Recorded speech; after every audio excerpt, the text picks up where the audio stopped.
Well, hello, friends. Pro-life leader Frank Pavone here, director of Priests for Life. And this is the segment where I invite you to walk with me through my days. What did I do on the Tuesday of the 25th of June and Wednesday the 26th and Thursday the 27th of June of 2024? Well, these were days in my office, the headquarters of Priests for Life here in Titusville. I had just come back from Albany, the New York March for Life the day before. On the morning of Tuesday the 25th, I did a little bit of quick shopping for things I needed at the grocery store, and then got right to work at my desk. Some of the things I dealt with at my desk, emails and paperwork, communicating with pro-life groups and Catholic groups. So, for example, Preborn. You've heard of Preborn. Maybe the leaders of Preborn are seeing this video. I'll be talking with you soon. We're trying to arrange a time to chat. Napa Institute also. Maybe they're catching this video too. Some communication with their team over there at the Napa Institute.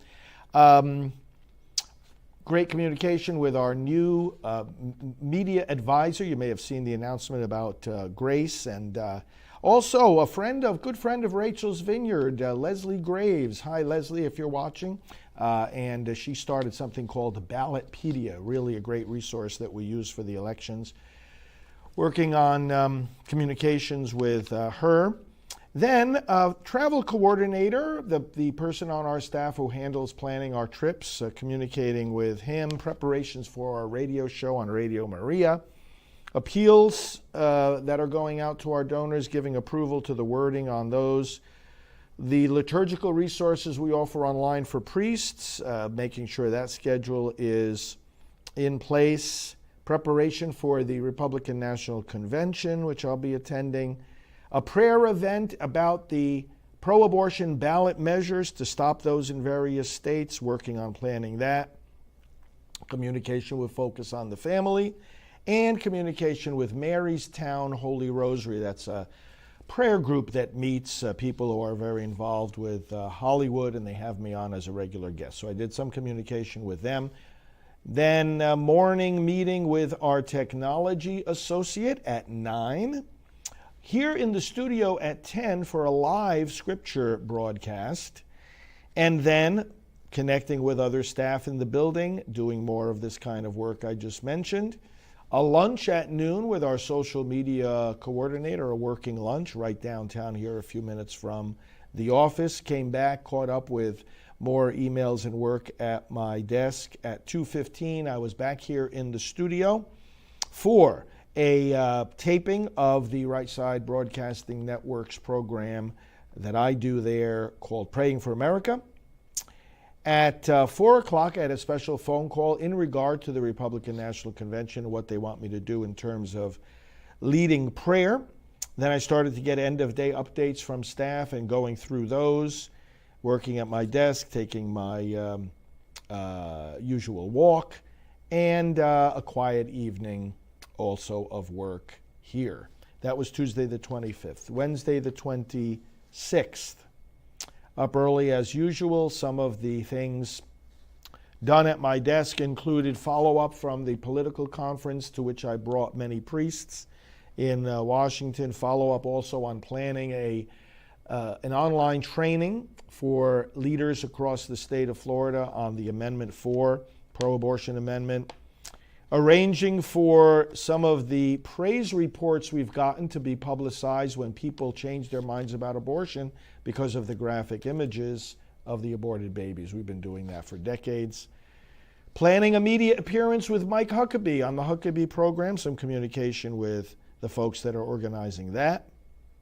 Communication with our data team, communication with our communications department about media interviews that are being planned. Work at my desk. At 10 a.m. I had a consultation with a nutritionist that I consult with every 6 weeks or so. Really helpful to make sure that we're eating healthy. Meeting with our communications director about a book that we are finalizing about Priests for Life. And 11:30, a meeting with our video and studio team. Very important. It also overlaps with our social media department. Had an 11:30 meeting with them, including some interns that we have helping us out in the summertime. So that was a half-hour meeting. Had a quick lunch, more work at my desk. Had some taping here in the studio at 3:30, Praying for America. And then end of the day, updates from staff. And then what I did, I decided to, at the end of the workday, take a ride over to my favorite restaurant in the Orlando area, a big seafood, all-you-can-eat seafood shellfish buffet. So on my way over there, I had a phone call to attend to, about 35-minute phone call, and had my dinner there. Came back, also phone calls on the way in the car, with the hookup thing. It comes through the car stereo, very convenient. And then back to my office and a little more work at my desk, and then went to bed. Thursday the 27th, particularly full day here at the office. I did, again, morning work at my desk, including things like Praying for America planning. That's a regular program we do. Rachel's Vineyard, of which I'm pastoral director, planning for some additional fundraising for that. Approval of a press release as well as an appeal letter. Working on some media requests that I'm getting. Working on a bishop's letter. A letter, periodically we send out a letter to all the bishops across the United States about our activities. Most of them, they're very happy about our pro-life activities. A few of them don't like it. I don't know, maybe they want to kill more babies instead of save them, it seems to me. But that's kind of weird. Re-engagement email, working on some wording to reach out to folks who get our emails but don't open them or read them. We encourage them every once in a while, remind them that there's some good stuff in there. And also the process for our handwritten letters to our top donors. Some communication with the staff that handles that, updating the process a little bit. So it's continuing Thursday the 27th. I had a 10 a.m. phone call with one of our good friends in pro-life leadership, who is an attorney and also works to help heal those that have had abortions. 15-minute phone call with him at 10 o'clock. At 10:15, I had to come in here to the studio and connect with another friend online, Bishop Aubrey Shines. And he has a regular program on Real America's Voice, so we taped 3 segments from 10:15 to 11. At 11 o'clock, I had an important meeting with some administrative staff and other staff about life dynamics. Mark Crutcher had passed away last year, and we are working to make sure that his materials and ideas and websites are still kept available to the pro-life movement. That's so important. Got finished with that call, and then at just before noon, I hopped onto a Zoom call with the Marystown prayer group, Marystown Holy Rosary, and worked with them for 2 hours. They always have me as a guest, and once a month, and I give them pro-life, the latest, very latest pro-life news. And I did that on Thursday the 27th. That was no exception, including the Supreme Court case that was decided that very day on abortion.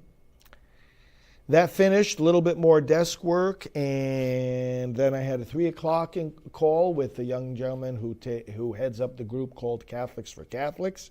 We had some good planning about a national prayer event that we're going to do.